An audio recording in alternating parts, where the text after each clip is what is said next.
Әтеш пен тоты.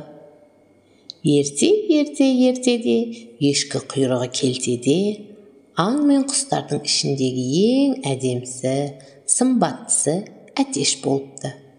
Сондықтан ол өте тәкаппар екен.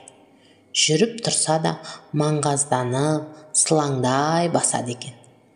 Қоқыраяды да жүреді.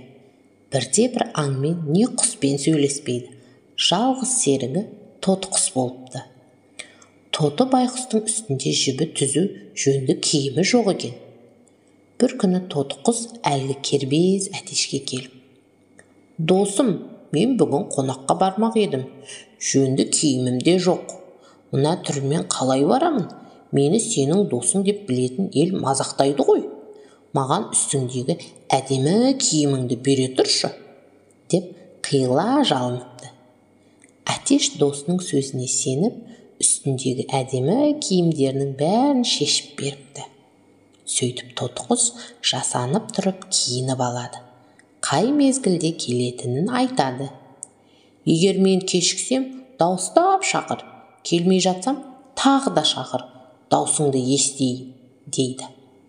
Сөйтіп тоты құс әсем киініп тойға кетеді.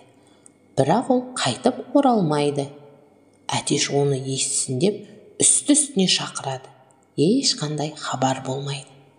Содан күні бүгінге дейін Әтеш тоты құс пен әдемі киімін іздеп, таң қылаң бергеннен күн батқанға дейін айқайлап шақыра береді екен.